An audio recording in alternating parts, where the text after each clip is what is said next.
తండ్రి అయిన దేవునికి మహిమ కలుగును గాక. ప్రభును ప్రియరక్షకుడైన యేసుక్రీస్తు నామంలో సహోదరి సహోదరులైన వారందరికీ హృదయపూర్వకమైన వందనాలండి. చిన్న ప్రార్థన చేసుకుని కార్యక్రమం ప్రారంభించుకుందామండి. పరిశుద్ధుడైన ప్రియ పరలోకపు తండ్రి, మహోన్నతుడా, దయగలిగిన తండ్రి, గత కాలమంతా నీ పిల్లలే మమ్మల్ని అందరినీ భయంకరమైన ఎండవేళలో నీ కృపచేత కాపాడి తండ్రి, నేటికి మాకు అనుగ్రహించిన క్షేమాన్ని మీ సందులు గడిపే కృపను బట్టి మీకు కృతజ్ఞతలు చెల్లించుచున్నాను తండ్రి. సమయంలో నాయన, మీరు మా పక్షాన్నుండగా విరోధులై శత్రువులైన వారు ఏమవుదురు నీకు తెలుసా అనే అంశాన్ని బట్టి కొద్ది నిమిషాలు నేను మాట్లాడాలని ఆశపడుతున్నా తండ్రి. మీ ఆత్మ సహాయం చేయండి. వినబోతున్న ప్రియులైన వారందరూ ఆధ్యాత్మికంగా అర్థం చేస్తున్నట్టు మీ ఆత్మ తోడ్పాటునిమ్మని, యావత్తీ కార్యక్రమం సన్నిధి మాతో ఉంచుమని, వినుచున్న బిడ్డల మమ్మల్ని అందరినీ మీ కృపచేత బలపరిచి దీవించుమని యేసునామమున అడుగుచున్నాను తండ్రి, ఆమేన్. మంచిదండి ప్రియ దేవుని పిల్లలారా, సమయంలో ఒక అంశాన్ని బట్టి కొద్ది నిమిషాలు మనం ఆలోచించడం ప్రయత్నం చేద్దామండి. ఏంటి అంశం అంటే, ప్రియమైన వర్లరా, దేవుడు మన పక్షం నుండగా శత్రువులైన వారు ఏమవుదురో తెలుసా అనే సంగతిని కొద్ది నిమిషాలు ఆలోచించడం ప్రయత్నం చేద్దాం.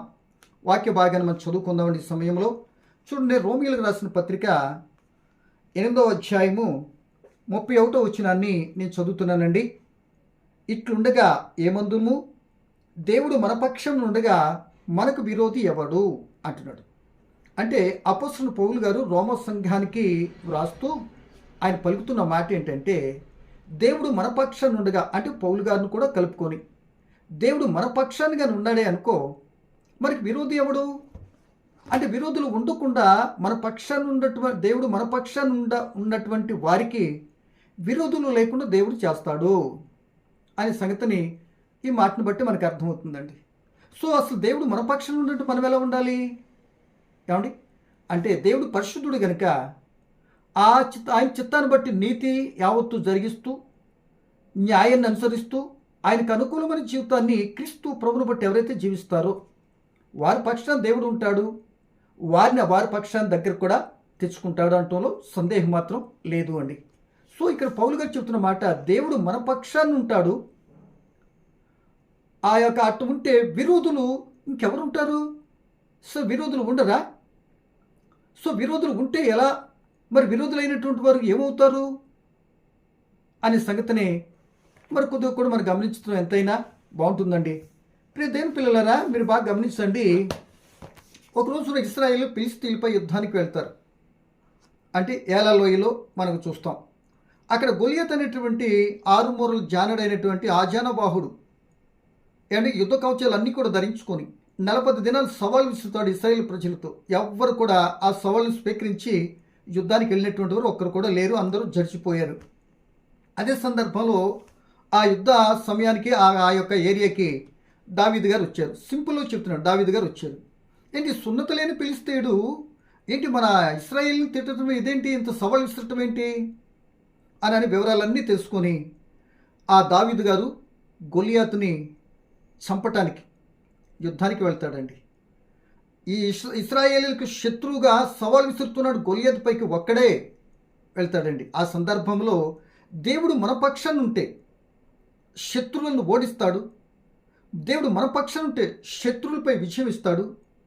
దేవుడు పక్షాన మనం ఉంటే సమస్త విషయాల్లో కూడా మనం బలపరుస్తున్న సంగతిని మనకు బాగా తెలుసు.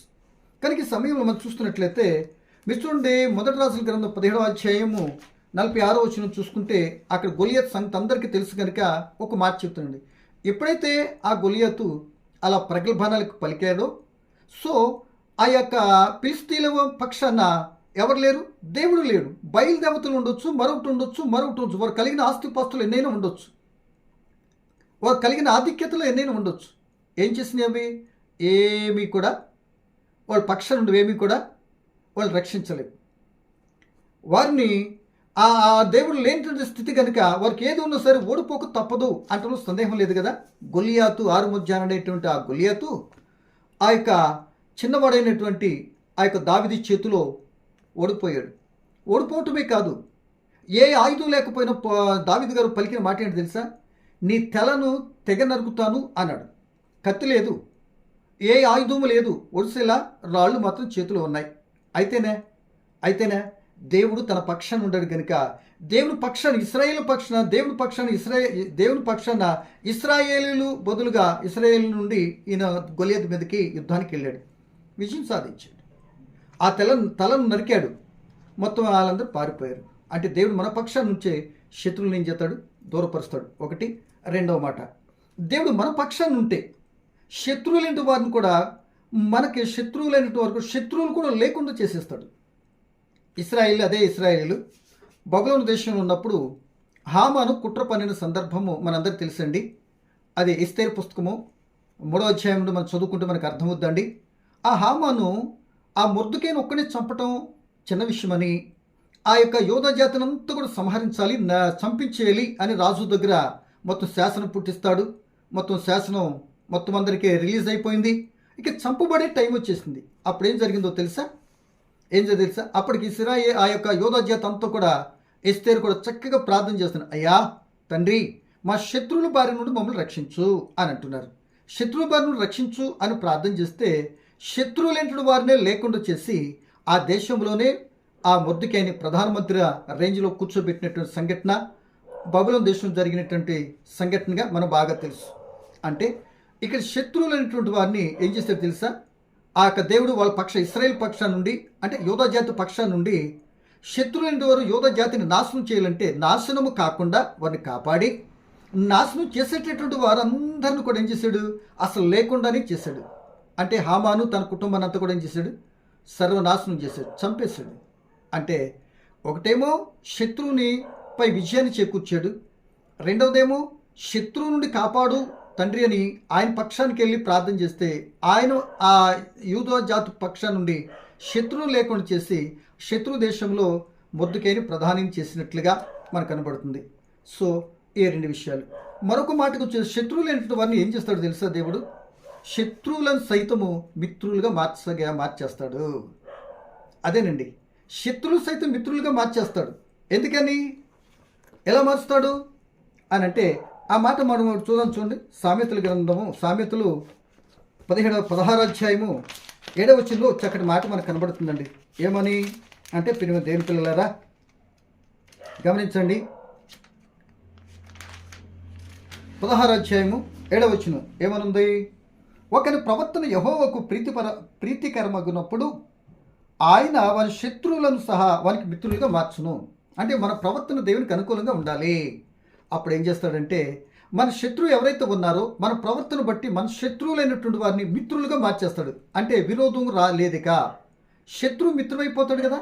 సో అలా అవ్వగలుగుతాడా? శత్రుత్వం పోద్దా? అవును, పోద్ది.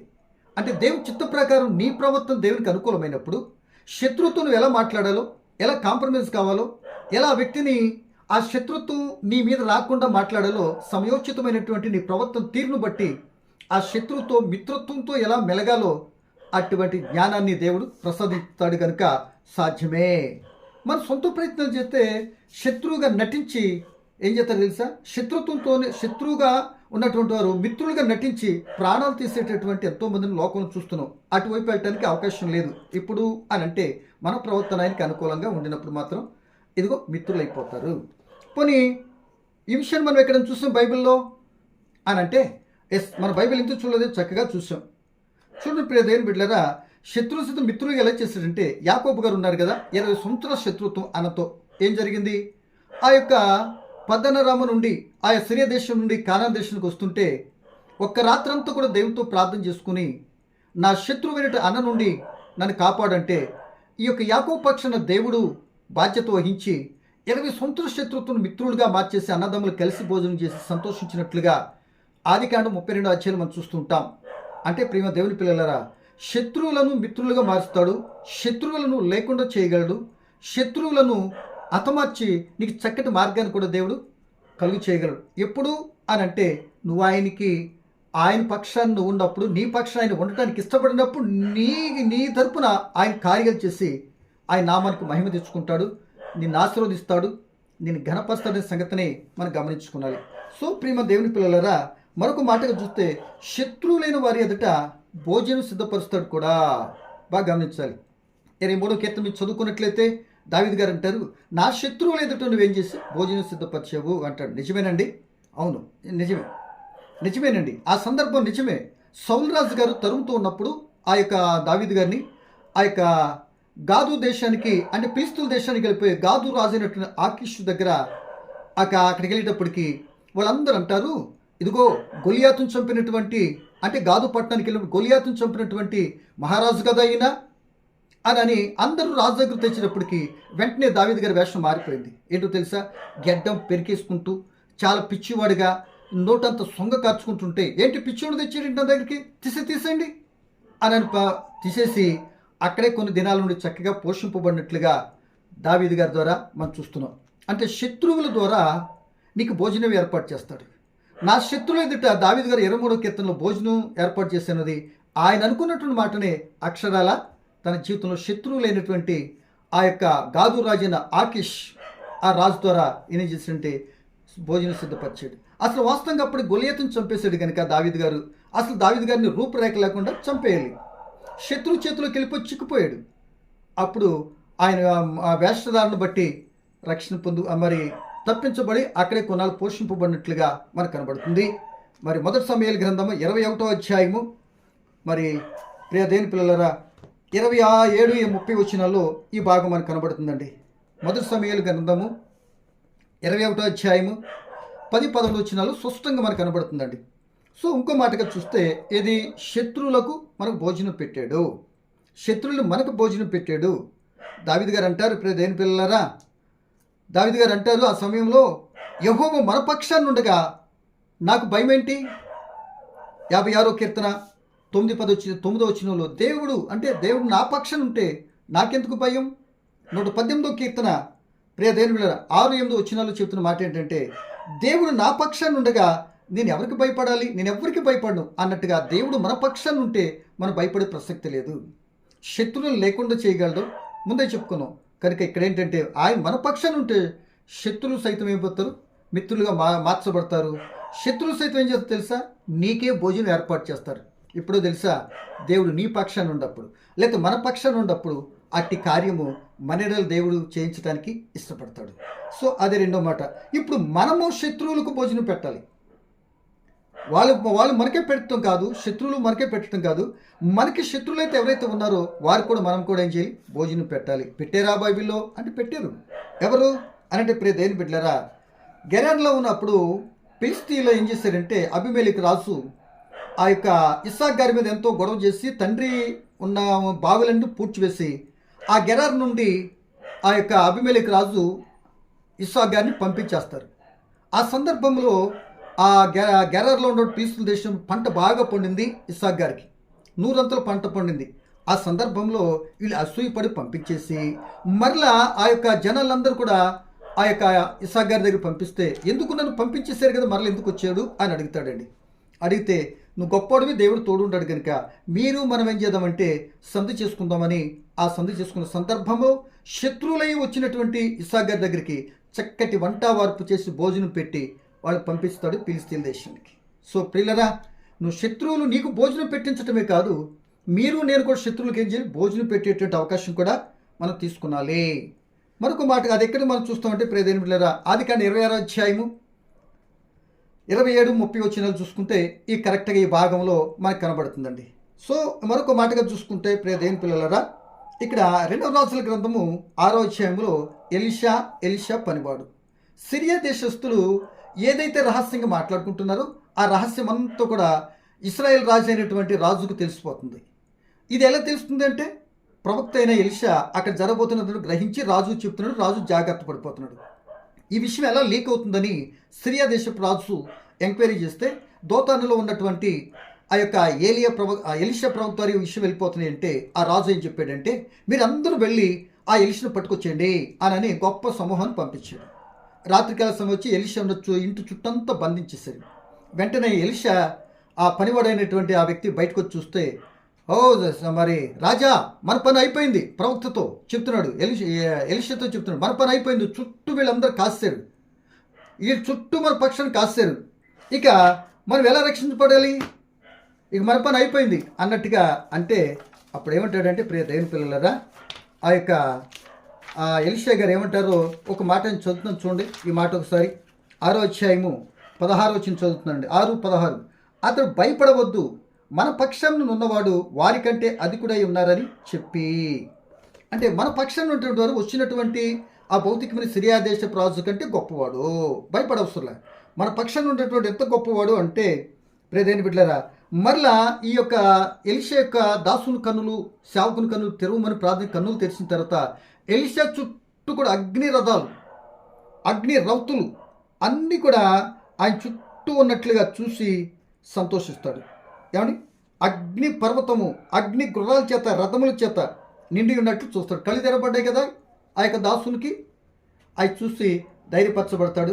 మొత్తం మీద ఈ పట్టాలనుకొని కొట్టాలనుకొని ఎలిసిన పట్టుకొని సిరియా దేశానికి వెళ్ళాలనుకోని అందరూ బందీ అయిపోయి వాళ్ళు కళ్ళు గుడ్డివారు కావటానికి అంధత్వం కలిగినట్లు ఎలిషా ప్రార్థన చేస్తే వీళ్ళందరికీ షోమ్రోన్లోకి వస్తారు. షోమ్రోన్లోకి వచ్చినప్పుడు షోమ్రోన్ రాజుతో, ఇశ్రాయేల్ రాజుతో ఎలిషా గారు చెప్తారు, వీళ్ళు శత్రువులు, నన్ను పట్టడానికి, నన్ను చంపడానికి, నన్ను తీసుకెళ్ళడానికి వచ్చారు కనుక ఇప్పుడు నువ్వేం చేస్తావంటే, రాజు అంటాడు చంపేనా ఏసైనా అంటాడు. వద్దు వద్దు వద్దు వద్దు, ఇప్పుడు నీవే వీళ్ళకి భోజనము వండి పెట్టించి అంటాడు. అలా వండి పెట్టడం కారణంగా, అంటే శత్రువును ప్రేమించి వండి పెట్టడం కారణంగా ఇక సిరియన్లు ఎప్పుడు కూడా ఇశ్రాయేల్ మీద దాడి చేసినట్లుగా లేఖనాలు మానివేసిరి అని చెప్పబడుతుంది. 23వ వచనం చదువుతుందండి. అంతటా వారు ఏం చెప్పాడంటే 22వ వచనం అండి, అతడు నీవు వీరిని కొట్టవద్దు, నీ కత్తి చేతను నీ వింటి చేతను నీవు చెరపట్టిన వారినైనను కొట్టుదువా, వారికి భోజనం పెట్టించి వారు తిని త్రాగిన తర్వాత వారు తమ యజమానుల యొద్దకు వెళ్ళుదురని చెప్పాను. అంతటా వారి కొరకు విస్తారమైన భోజన పదార్థములు సిద్ధపరచగా వారు అన్నపానములు పుచ్చుకొని రాజు సెలవు పొంది తన యజమాని యొద్దకు పోయిరి. అప్పటి నుండి సిరియనుల దండువారు ఇశ్రాయేల్ దేశంలోకి వచ్చుట మానివేసిరి. కొట్టలేదండి, ఆ శత్రువుకించి భోజనం పెట్టినట్లుగా మనకు కనబడుతుంది. మనము పెట్టాలి, వాళ్ళు మనకి పెడతారు. అంటే దీన్ని బట్టి నీకు నాకు అర్థం కావాల్సింది ఏంటంటే, ఈ లోకంలో పరిస్థితిని బట్టి నీకు ఎంత ధనం ఉన్నా, దశకం ఉన్నా, బ్యాంక్ బ్యాలెన్స్, కోటల్లో రకరకాల ఆస్తుపాస్తులు, బంధుబలం అన్నీ నీకు ఉండొచ్చు, మంచిది. లేకపోతే ఉన్నదాన్ని బట్టి సంతోషిస్తున్న అనిపిస్తున్న మంచిది. కానీ అవి అన్నీ ఉండి ఒకవేళ నువ్వు ఆనందపడిపోతున్నావు అనుకుంటున్నావేమో, కానీ దేవుడు కానీ నీ పక్షం లేకపోతే ఇవన్నీ కూడా ఏమవుతాయో తెలుసా? ఇవన్నీ కూడా ఏవి కూడా నేను రక్షించలేవు, సరికదా? ఏదో ఒక రోజున నువ్వు ఆనందపడుతున్న గెలిసేను, లేకపోతే ఇంకో రకంగా ఆహా ఓహో అనుకోవచ్చు కొద్ది కాలం, ఓకే. కానీ చివరికి వచ్చేది మాత్రం అపజయము, అపకీర్తి తప్ప దేవుడిని పక్షాన్ని లేడు కనుక నీకు కలిగింది ఏది కూడా జయాన్ని తెచ్చిపెడతాని సంగతిని గుర్తిరిగి ఏంటంటే అన్నీ ఉంటే సరిపోద్ది అనుకుని అక్కడ ఉండకండి. దేవుడు మన పక్షాన్ని ఉండటానికి నీతి, న్యాయం, యథార్థం నడిచేటటువంటి వ్యక్తిగా ఉంటే ఎవరైనా నీ శత్రువు ఉన్నటువంటి వారు ఎవరు కొట్టాలి, చంపాలనుకొని నీ మీద అసూయపరులైన సరే ఏం చేస్తాడు, మిత్రులుగా మార్చేటటువంటి స్వభావాన్ని దేవుడు అనుకరిస్తాడు. యోసేపు మీద అన్నదమ్ములు అందరూ అసూయపడలేదా? ఆ శత్రుత్వం యోసేపు గారు ఇద్దరి మధ్యన మిత్రులుగా మార్చబడే చక్కటి భోజనం ఏర్పాటు చేయలేదా? ఏమంటే మనకి బైబిల్ ఎన్ని ఆధారాలు కనబడుతున్నాయి కనుక ఎక్కడ కూడా అటువైపు పోకుండా మనం ఏం చేయాలండి ప్రియ దేవుని పిల్లల, దేవుడు మన పక్షాన్ని ఉండాలి చూసుకోండి. మన పక్షాన్ని ఉండాలని తప్పనిసరిగా నేను కొన్ని క్వాలిఫికేషన్, నీతి, న్యాయం, యథార్థ నీతో ఉండాలి. అందరి పక్షాన్ని దేవుడు ఉండాలని దేవుడు కోరుకుంటాడు. అందరి పక్షాన్ని దేవుడు మాత్రం ఉండడు. అందరి పక్షాన్ని దేవుడు ఉండేటటువంటి గుణాలు కలిగి ఉండాలని దేవుడు ఆశిస్తాడు. కానీ చిత్తం ఏంటంటే అందరూ దేవుడు చెప్పినట్టు క్వాలిఫికేషన్ వాళ్ళ దగ్గర ఉండవు కనుక వాళ్ళ పక్షాన్ని దేవుడు ఉండలేడు కనుక దేవుని పక్షాన్ని ఉన్నటువంటి వారిని తీసుకొని దేవుడికి వ్యతిరేకమైనటువంటి వారితో నీకు విజయం చేకూరుస్తాడు. ఏమండి, నీకు శత్రువులు లేకుండా చేస్తాడు. నిన్ను నీ యొక్క శత్రువులు మిత్రులుగా మారుస్తూ ఉంటాడు. అంత మాత్రమే కాదు ప్రియమ దేవుని పిల్లలరా, శత్రువులు ఎదుట నీకు భోజనం పెట్టిస్తాడు. అంత మాత్రమే కాదు, ఒకళ్ళు నీకేదైనా అవకాశం ఉంటుంది శత్రువులైనటువంటి ప్రేమించి మంచి గుణాన్ని ఇచ్చి శత్రువులైన వారు నీ ద్వారా కూడా శత్రువు భోజనం పెట్టించి కలహాన్ని మానిపించేటువంటి స్థితి కూడా దేవుడు చేయగలడు. ఈ మాటలన్నీ వినిన ప్రియ సహోదరుడా, సహోదరి, ఇప్పుడు దేవుడు నీ పక్షాన ఉన్నాడా లేదా నీ జరుగుతున్న క్రియలు బట్టి చూసుకో ఒకసారి. శత్రుత్వం అవుతుందా, లేదా ప్రవర్తన సరిలేదా, లేకపోతే ఇవన్నీ ఎందుకు జరుగుతున్నాయి పెద్ద మనసుతో ఆలోచించుకొని ఆయన పక్షాన్ని ఉండేటట్టుగా నీవు ఉంటే ఇట్టి కార్యాలు నీ జీవితంలో కూడా దేవుడు చేస్తాడు. అలాంటి కార్యాలు కాకపోవచ్చు, ఉన్నటువంటి లొకేషన్ పరిస్థితిని బట్టి ఉన్న క్రియలను బట్టి సరి చేయడానికి ఆయన ఇష్టపడతాడు. ఎప్పుడు నీ ప్రవర్తన నా ప్రవర్తన అనుకూలమైనప్పుడు. అందుకే దేవుని దగ్గరకు వచ్చినప్పుడు, దేవుని సన్నిధిలో ఉన్నప్పుడు ప్రతి ఒక్కరిని హెచ్చరిస్తున్నది దేవుడు ఏంటంటే, దేవుని దగ్గరకు వచ్చి నీ ప్రవర్తన జాగ్రత్తగా చూసుకో. అక్కడే ప్రవర్తన లేకుండా వస్తారు కనుక జరగాల్సిన కార్యాల కంటే జరగరాని నష్టాన్ని ఎక్కువ చదువు చూసినటువంటి ఎంతోమందిని మనం చూస్తూ ఉంటాం. కనుక అలా కాకుండా దేవుని పిల్లలారా, మన ప్రవర్తన జాగ్రత్తగా చూసుకుందాం. ఆయనకి ఇష్టకరంగా ఉండాలి. ఎలా ఇష్టమవుతాము? దావీదు గారు ఆయన స్థానుసరుడైన మనుషులు తన ఉద్దేశాలను నెరవేర్చేటట్టుంటాడు. అంటే తన పాపాన్ని విడిచిపెట్టాడు, తన పాపానికి పరిష్కారం పొందాడు, ఆయన చిత్తానుసారంగా జీవిస్తున్నాడు కనుక ఆయనకి ఇష్టగా మార్చబడిపోయాడు. అతి ఇష్టకరమైనటువంటి ప్రవర్తన మనం కానీ కలిగి ఉన్నట్టయితే శత్రువులందరూ కూడా మిత్రులుగా మారుస్తాడు.